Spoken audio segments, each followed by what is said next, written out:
ಸ್ನೇಹಿತರಿಗೆ ತರಗತಿಗೆ ಸ್ವಾಗತ. ತರಗತಿ ಪ್ರಾರಂಭ ಮಾಡೋಕ್ಕಿಂತ ಮುಂಚಿತವಾಗಿ ನಮ್ಮ ಒಂದು ಯೂಟ್ಯೂಬ್ ಚಾನಲಿಗೆ ಸಬ್ಸ್ಕ್ರೈಬ್ ಆಗಿ, ಜೊತೆಗೆ ಪ್ರತಿನಿತ್ಯ ತರಗತಿಗಳನ್ನು ವೀಕ್ಷಿಸಿ ಅನ್ನುತ್ತಾ ಇವತ್ತಿನ ತರಗತಿಯನ್ನು ಪ್ರಾರಂಭ ಮಾಡ್ತಾ ಹೋಗ್ತೀನಿ. ಇವತ್ತಿನ ತರಗತಿ ಭಾರತ ಸರ್ಕಾರದ ಕಾಯ್ದೆ 1919 ಬಗ್ಗೆ ಚರ್ಚೆಯನ್ನು ಮಾಡ್ತಾ ಹೋಗೋಣ.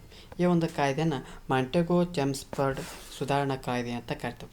ಯಾವ ರೀತಿ 1909 ಕಾಯ್ದೆಯನ್ನು ಅಂತ ಕರಿತಪ್ಪ ಅಂದ್ರೆ ಮಿಂಟೋ ಮಾರ್ಲೆ ಕಾಯ್ದೆ ಅಂತ ಕರೆದಪ್ಪ ಅಂದ್ರೆ ಈ 1919 ಕಾಯ್ದೆನ ಮಾಂಟೆಗೋ ಚೆಮ್ಸ್ಫರ್ಡ್ ಕಾಯ್ದೆ ಅಂತಂದು ಕರಿತಾ ಹೋಗ್ತಾರೆ. ಈ ಒಂದು ಕಾಯ್ದೆಯನ್ನು ಮೊದಲಿಗೆ ಹೇಳಿದಾಗೆ ಮಾಂಟೆಗೋ ಚೆಮ್ಸ್ಫರ್ಡ್ ಸುಧಾರಣಾ ಕಾಯ್ದೆ ಅಂತಂದು ಕರಿತಾ ಹೋಗ್ತಾರೆ. ಯಾವಾಗ ಮೊದಲನೇ ಮಹಾಯುದ್ಧ ಮೊದಲನೇ ಮಹಾಯುದ್ಧ ಆಗ್ತೈತಪ್ಪ ಅಂದ್ರೆ 1914ರಿಂದ 1918ರವರೆಗೆ ಈ ಒಂದು ಮೊದಲನೇ ಮಹಾಯುದ್ಧ ನಡೀತವೆ. ಇಂಥ ಒಂದು ಸಂದರ್ಭದೊಳಗೆ ಏನಾಗ್ತೈತಿ, ಭಾರತೀಯರನ್ನು ಏನು ಮಾಡ್ತಾ ಹೋಗ್ತಾರೆ, ಆ ಯುದ್ಧದಲ್ಲಿ ಬ್ರಿಟಿಷರ ಪರವಾಗಿ ಭಾಗವಹಿಸಲು ಪ್ರೇರೇಪಿಸಿದ ಹಿನ್ನೆಲೆಯಲ್ಲಿ ಈ ಕಾಯ್ದೆಯನ್ನು ಜಾರಿಗೆ ತರ್ತಾ ಹೋಗ್ತಾರೆ. ಯಾಕಪ್ಪ ಅಂದ್ರೆ 1914ರಿಂದ 1918ರೊಳಗೆ ಏನು ನಡೀತೈತಪ್ಪ ಅಂದ್ರೆ ಮೊದಲ ಮಹಾಯುದ್ಧ ನಡೀತೈತಿ. ಇಂಥ ಸಂದರ್ಭದೊಳಗೆ ಏನು ಮಾಡ್ತಾ ಹೋಗ್ತಾರೆ, ಭಾರತೀಯರನ್ನು ಯುದ್ಧದಲ್ಲಿ ಯಾರ ಪರವಾಗಿ, ಬ್ರಿಟಿಷರ ಪರವಾಗಿ ಭಾಗವಹಿಸಲು ಪ್ರೇರೇಪಿಸುವಂಥ ಹಿನ್ನೆಲೆಯೊಳಗೆ ಈ ಒಂದು ಕಾಯ್ದೆಯನ್ನು ಜಾರಿಗೆ ತರ್ತಾ ಹೋಗ್ತಾರೆ. ಈ ಒಂದು ಕಾಯ್ದೆಯೊಳಗೆ ಏನಪ್ಪ ಅಂದ್ರೆ ಸೆಕ್ರೆಟರಿ ಆಫ್ ಸ್ಟೇಟ್ ಆಗಿದ್ದಂಥ ಈ ಮಾಂಟೆಗೋ ಅವರು ಏನು ಮಾಡ್ತಾ ಹೋಗ್ತಾರೆ, ಬ್ರಿಟನ್ನಿನ ಸಂಸತ್ತಿನಲ್ಲಿ ಯಾವಾಗ 20/8/1997ರಂದು ಮಾಡಿದ ಘೋಷಣೆ ಹಿನ್ನೆಲೆಯಲ್ಲಿ ಈ ಒಂದು ಕಾಯ್ದೆ ರೂಪುಗೊಳ್ತೈತಿ. ಏನಾಕತ್ತಪ್ಪ ಅಂದ್ರೆ ಸೆಕ್ರೆಟರಿ ಆಫ್ ಸ್ಟೇಟ್ ಯಾವಾಗ ಮಾಂಟೆಗೋ ಏನು ಮಾಡ್ತಾ ಹೋಗ್ತಾನೆ, ಬ್ರಿಟನ್ನಿನ ಸಂಸತ್ತಿನಲ್ಲಿ 1917 ಆಗಸ್ಟ್ 20ನೇ ತಾರೀಕಿನೊಳಗೆ ಒಂದು ಘೋಷಣೆಗೆ ಹೋಗ್ತಾನೆ. ಏನಂತ ಮಾಂಟೆಗೋ ಹೇಳ್ತಾನೆ, ಭಾರತೀಯರಿಗೆ ಹಂತ ಹಂತವಾಗಿ ಜವಾಬ್ದಾರಿ ಸರ್ಕಾರವನ್ನು ನೀಡುವುದು ಬ್ರಿಟಿಷ್ ಸರ್ಕಾರದ ಗುರಿ ಅಂತಂದು ಘೋಷಣೆ ಮಾಡ್ತಾ ಹೋಗ್ತಾನೆ. ಯಾವಾಗ 1917ರಾಗ, ಯಾವ ಕಾಯ್ದೆಗೆ 1919 ಏನಂತ ಹೇಳ್ತಾನಪ್ಪ ಅಂದ್ರೆ ಭಾರತೀಯರಿಗೆ ಹಂತ ಹಂತವಾಗಿ ಜವಾಬ್ದಾರಿ ಸರ್ಕಾರವನ್ನು ನೀಡುವುದು ಬ್ರಿಟಿಷ್ ಸರ್ಕಾರದ ಗುರಿ ಅಂತಂದು ಘೋಷಣೆಗೆ ಹೋಗ್ತಾನೆ. ಜೊತೆಗೆ ಭಾರತದ ವಯಸ್ಸರಾಗಿದ್ದಂಥ ಈ ಚೆಮ್ಸ್ಫರ್ಡ್ ಏನು ಮಾಡ್ತಾ ಹೋಗ್ತಾನೆ, ಏನಂತ ಹೇಳ್ತಾನೆ, ಅವರು ರಾಜಕೀಯ ಸುಧಾರಣೆಗಳಿಗೆ ಧ್ವನಿ ಕೂಡ್ಬಿಡ್ತಾರೆ. ಯಾರು ಈ ಮಾಂಟೆಗೋ ಏನು ಈ ಮಾತು ಹೇಳ್ತಾನೆ, ಚೆಮ್ಸ್ಫರ್ಡ್ ಕೂಡ ಆ ಮಾತಿಗೆ ರಾಗ ಹೇಳಕತ್ತ ಬರ್ತಾನೆ. ಇದರ ಪರಿಣಾಮವಾಗಿ ಏನಾಗ್ತೈತಪ್ಪ ಅಂದ್ರೆ 1919ರಲ್ಲಿ ಭಾರತೀಯ ಪರಿಷತ್ ಕಾಯ್ದೆ ಜಾರಿಗೆ ಬರ್ತೈತಿ. ಯಾರು ಮಾಂಟೆಗೋ ಯಾರಪ್ಪ ಅಂದ್ರೆ ಸೆಕ್ರೆಟರಿ ಆಫ್ ಸ್ಟೇಟ್ನ ಒಂದು ವ್ಯಕ್ತಿ ಆಗಿರ್ತಾನೆ. ಎಲ್ಲಿ ಅವನೇನು ಹೇಳ್ತಾ ಹೋಗ್ತಾನೆ, ಬ್ರಿಟನ್ನಿನ ಸಂಸತ್ತಿನೊಳಗೆ ಹೇಳ್ತಾನೆ 1917ರೊಳಗೆ ಭಾರತೀಯರಿಗೆ ಹಂತ ಹಂತವಾಗಿ ಜವಾಬ್ದಾರಿ ಸರ್ಕಾರವನ್ನು ನೀಡುವುದೇ ಬ್ರಿಟಿಷ್ ಸರ್ಕಾರದ ಗುರಿ ಅಂತ ಹೇಳ್ಬಿಡ್ತಾನೆ. ವಯಸ್ಸರಾದಂಥ ಇಲ್ಲಿ ಚೆಮ್ಸ್ಫರ್ಡ್ ಅವನ ಮಾತಿಗೆ ಧ್ವನಿ ಕೂಡಿಸ್ಬಿಡ್ತಾನೆ. ಮತ್ತು ಮುಂದೆ ಏನಾಕತ್ತಾನೆ, ಈ ಒಂದು ಕಾಯ್ದೆಯ ಮುಖ್ಯ ಅಂಶ ನೋಡೋದಾದ್ರೆ ಕೇಂದ್ರದಲ್ಲಿ ದ್ವಿಸದನ ಶಾಸಕಾಂಗ ರಚನೆಗೆ ಅವಕಾಶ ನೀಡ್ತಾ ಹೋಗ್ತಾರೆ. ಕೇಂದ್ರದೊಳಗೆ ಏನು ಮಾಡ್ತಾ ಹೋಗ್ತಾರೆ, ದ್ವಿಸದನ ಶಾಸಕಾಂಗ ಯಾವಾಗ 1919ರಾಗ ಯಾವುದು ಕೆಳಮನೆ ಶಾಸಕಾಂಗ ಸಭೆ, ರಾಜ್ಯಗಳ ಪರಿಷತ್ ಮೇಲ್ಮನೆ ಅಂತಂದು ರಚಿಸಲಾಯಿತು. ಪ್ರಾಂತ್ಯಗಳಲ್ಲಿ ದ್ವಿಸರ್ಕಾರ ಪದ್ಧತಿಗೆ ಅವಕಾಶವನ್ನು ನೀಡ್ತಾ ಹೋಗ್ತಾರೆ. ಭಾರತಕ್ಕೆ ಒಬ್ಬ ಹೈಕಮಿಷನರನ್ನು ನೇಮಕ ಮಾಡ್ತಾ ಹೋಗ್ತಾರೆ.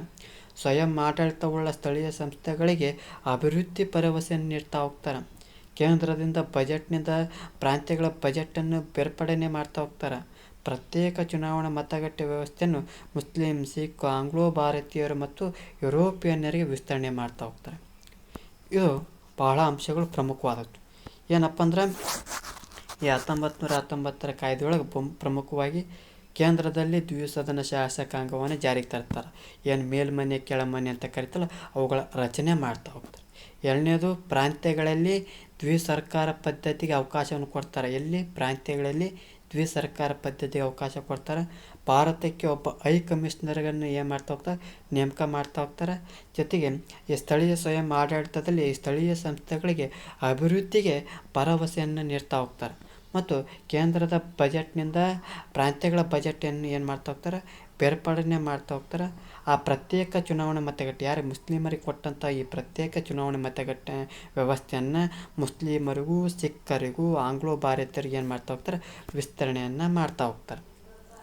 ಒಟ್ಟು ಇನ್ನು ಸರಳೀಕೃತವಾಗಿ ನೋಡೋದಾದ್ರೆ ಏನಪ್ಪ ಅಂದ್ರೆ ಈ ಒಂದು ಕಾಯ್ದೆಯನ್ನು ಯಾರು ತರ್ತಾರಪ್ಪ ಅಂದ್ರೆ ಮಾಂಟೆಗೋ, ಈ ಸೆಕ್ರೆಟರಿ ಆಫ್ ಸ್ಟೇಟ್ ಏನು ಸಂಸತ್ತಿನೊಳಗೆ ಹೇಳ್ತಾ ಹೋಗ್ತಾನೆ, ಭಾರತೀಯರ ಹಂತ ಹಂತವಾಗಿ ಜವಾಬ್ದಾರಿ ಸರ್ಕಾರ ನೀಡೋದು ಬ್ರಿಟಿಷರ ಗುರಿ ಅಂತ ಹೇಳ್ತಾನೆ. ಈ ಚೆಮ್ಸ್ಫರ್ಡ್ ಹೂನಪ್ಪ ನಡಿ ಅಂತಂದು ಹೇಳ್ತಾನೆ. ಅವನ ಮಾತಿ ಧ್ವನಿ ಸೇರಿಸ್ತಾನೆ.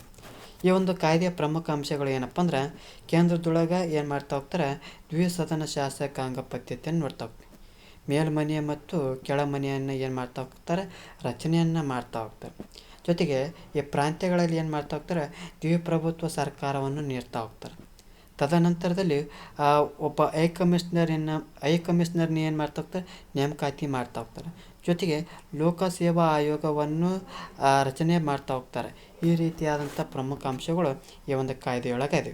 ಒಟ್ಟಾರೆಯಾಗಿ ಈ ಒಂದು ಕಾಯ್ದೆಯ ಪ್ರಮುಖ ಅಂಶಗಳು ಏನಪ್ಪ ಅಂದ್ರೆ ಕೇಂದ್ರದೊಳಗೆ ದ್ವಿಸದನ ಶಾಸಕಾಂಗ ಪದ್ಧತಿ, ಪ್ರಾಂತ್ಯಗಳಲ್ಲಿ ದ್ವಿಸರ್ಕಾರ ಪದ್ಧತಿ, ಭಾರತಕ್ಕೆ ಒಬ್ಬ ಹೈ ಕಮಿಷನರ್ ನೇಮಕ, ಸ್ವಯಂ ಆಡಳಿತವುಳ್ಳ ಸ್ಥಳೀಯ ಸಂಸ್ಥೆಗಳಿಗೆ ಅಭಿವೃದ್ಧಿ ಭರವಸೆ, ಕೇಂದ್ರ ಬಜೆಟ್ನಿಂದ ಸ್ಥಳೀಯ ಪ್ರಾಂತ್ಯಗಳ ಬಜೆಟನ್ನು ಬೇರ್ಪಡಣೆ ಮಾಡ್ತಾ ಹೋಗ್ತಾರೆ. ಪ್ರತ್ಯೇಕ ಚುನಾವಣೆ ಮತಗಟ್ಟೆ ವ್ಯವಸ್ಥೆಯನ್ನು ಮುಸ್ಲಿಮರಿಗೂ, ಸಿಖ್ಖರು, ಆಂಗ್ಲೋ ಭಾರತೀಯರಿಗೆ ವಿಸ್ತರಣೆಯನ್ನು ಮಾಡ್ತಾ ಹೋಗ್ತಾರೆ. ಇದಿಷ್ಟೇನಪ್ಪ ಅಂದ್ರೆ ಭಾರತ ಸರ್ಕಾರದ ಕಾಯ್ದೆ 1919ರ ಮಾಹಿತಿ ಆಗ್ತೈತಿ. ಈ ಒಂದು ತರಗತಿ ಎಷ್ಟಾಗಿತ್ತಪ್ಪ ಅಂದ್ರೆ ನಮ್ಮ ಒಂದು ಯೂಟ್ಯೂಬ್ ಚಾನಲಿಗೆ ಸಬ್ಸ್ಕ್ರೈಬ್ ಆಗಿ. ಜೊತೆ ಈ ಒಂದು ತರಗತಿ ಎಷ್ಟಾಗಿತ್ತಪ್ಪ ಅಂದ್ರೆ ಲೈಕ್ ಮಾಡಿ, ಇಲ್ಲದಿದ್ದರೆ ಡಿಸ್ಲೈಕ್ ಮಾಡಿ. ಏನಾದರೂ ದೋಷಗಳು ಮತ್ತು ನಿಮ್ಮ ಒಂದು ಅಭಿಪ್ರಾಯಗಳನ್ನು ಕಮೆಂಟ್ ಬಾಕ್ಸ್ನ ಮೂಲಕ ತಿಳಿಸಿ ಅನ್ನುತ್ತಾ ಈ ಒಂದು ತರಗತಿಯನ್ನು ಮುಗಿಸ್ತಾ ಇದ್ದೀನಿ. ಎಲ್ಲರಿಗೂ ಧನ್ಯವಾದಗಳು.